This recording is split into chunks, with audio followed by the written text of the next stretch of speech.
खुलुमबाय गोजोन फुंबिलिनि बयनिसिमबो गाहाम हामलायनाय जासिहरनाय जाबाय। आसा खालामो नोंथांमोनहा गासै मोजाङै दं। बे समाव आं नोंथांमोननि सिगाङाव फुंबिलिनि मोननैसो खौरां लाना फैलायबाय। अन्नानै भिडिअखौ स्किप खालामाजासे जोबजासिम नायलांदो। दिनैनि फुंबिलिनि मोननैसो रादाबफोरा जाबाय।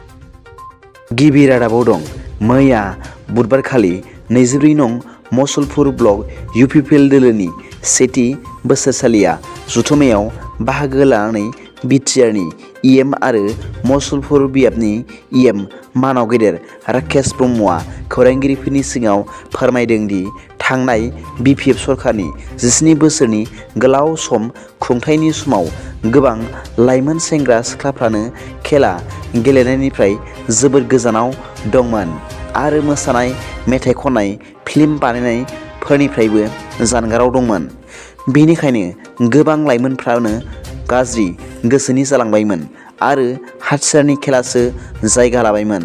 नाथाय आथिखालनि मानाव गेदेर प्रमद बर' दैदेननाय BTR सरकाराव गोबां लाइमोनफोरखौ खेला गेलेनायनि फारसे जावरिखांनाय लाबोफिननो नाजागासिनो थानाय जादों आरो बेजों लोगोसे हारिमुखौ लाखिनाय, मेथाइ खननाय, मोसानाय, फिल्म बानायनाय बायदिफोरखौबो थुलुंगा होदों आरो हेफाजाबनि थाखाय खामानि मावदों होनना फोरमायदों होनना मिथिनो मोन्दों।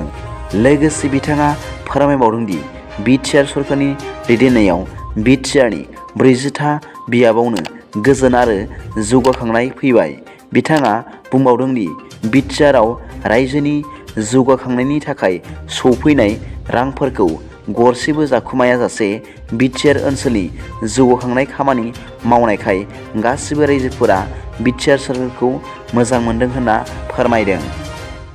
नैथि रादाबाव दं मैया बाक्सा जिल्लानि बरमानि HSनि गेवलां गेलेग्रा फोथाराव खुंजानाय बड' साइन आर्टिस्ट एस'सिएशननि 4थि बड' सावथुन बान्था फोरबो खुंनाय हाबाफारियाव बाहागो लानानै दुलाराय बर' फरायसा आफादनि आफादगिरि मानाव गेदेर दिपेन बर'आ गावनि बिबुंथियाव गोबां बेसेन गोसा बिबुंथि लाखिनायजों लोगोसे बड' आर्टिस्टफोरखौ थुलुंगा होनानै खावलायो दि बर' हारिमु गेरेमसा हारि दानायाव साफ्रोम बर' सुबुंफोरहानो बिबान थायो।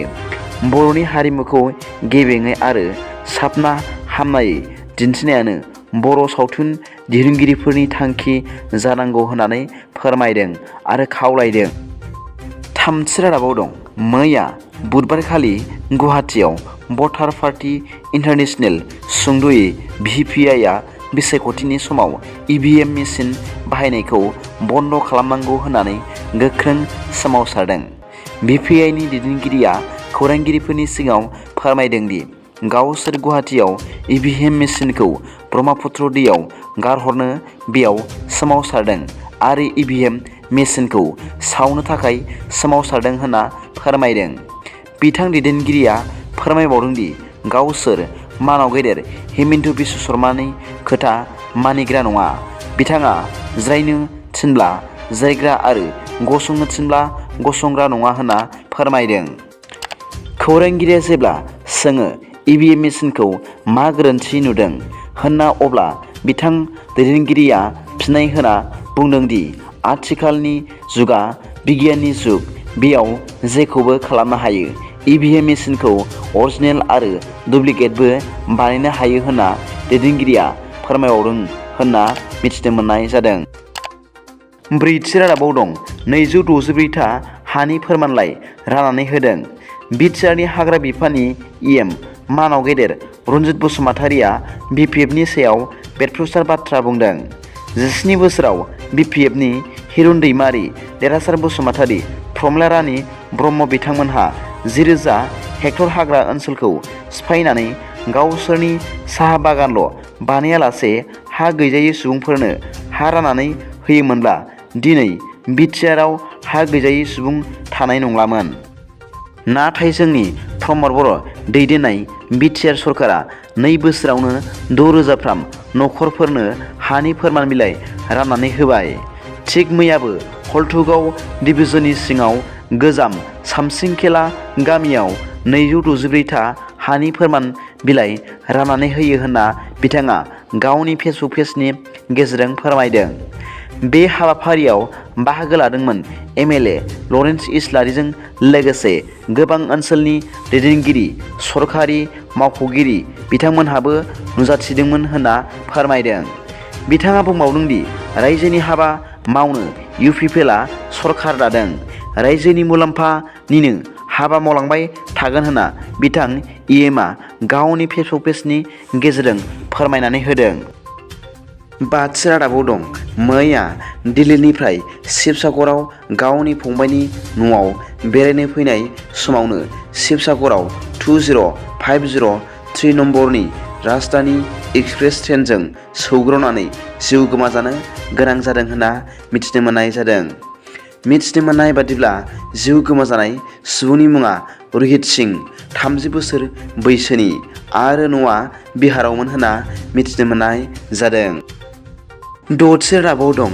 क'क्राझार जिल्लानि सिङाव थानाय कसुगाव ओनसोलनि आथिखालाव फेस्ला फावखुंगुर महरै बर'नि गेजेराव मुंदांखा जानाय मानाव गेदेर अनिल नार्जारी बिथाङा मैया बाक्सा जिल्लानि बरमायाव जानाय बिसानि ब्रैथि बान्था राननाय हाबाफारियाव बाहागो लानाय समाव खौरांगिरिया सोंथि सोंनाय बायदियै फिन होनानै बुंदों दि गिबि समाव गाव फिल्मनि सायाव बारा इन्टारेस्ट गैयामोन, नाथाय बोरै बिब्दि अबस्था सफैखो बेखौ गावबो हमस'नो हायाखै आरो जानो हागौ बियो इसोरनि अननाय आरो इसोरनि माया होनना बिथाङा फोरमायो। जेब्ला खौरांगिरिया सोंथि सोंबावदोंमोन बड'नि फिल्मफोरखौ माबादि जाजानो लुबैयो, अब्ला फिननाय हिसाबै बिथां फेस्ला फावखुंगुरा फोरमायदों दि बर' फिल्मफोरा हारिमुखौ लाखिनाय, गियान फोरोंनाय आरो सांग्रां खालामनाय जानांगौ। बिथाङा दाजाबना बुंबावदों दि गावसोरबो फेस्ला दिन्थिनायजों लोगोसे बर' हारिनि सुबुंफोरखौ सांग्रांथि होनायखौनो बांसिन गोसो होयो आरो थांखि लायो होनना बिथाङा फोरमायदों।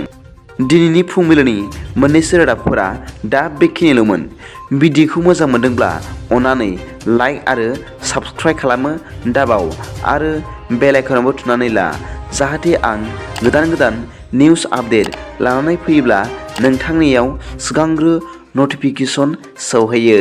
दा बेलासिनि रादाबाव नोंथांमोनखौ आंनि चेनेलाव गोसो गोथारै बरायहरनाय जाबाय। गोजोन्थों। एसेनोसै। जै बर' हारिनि जै।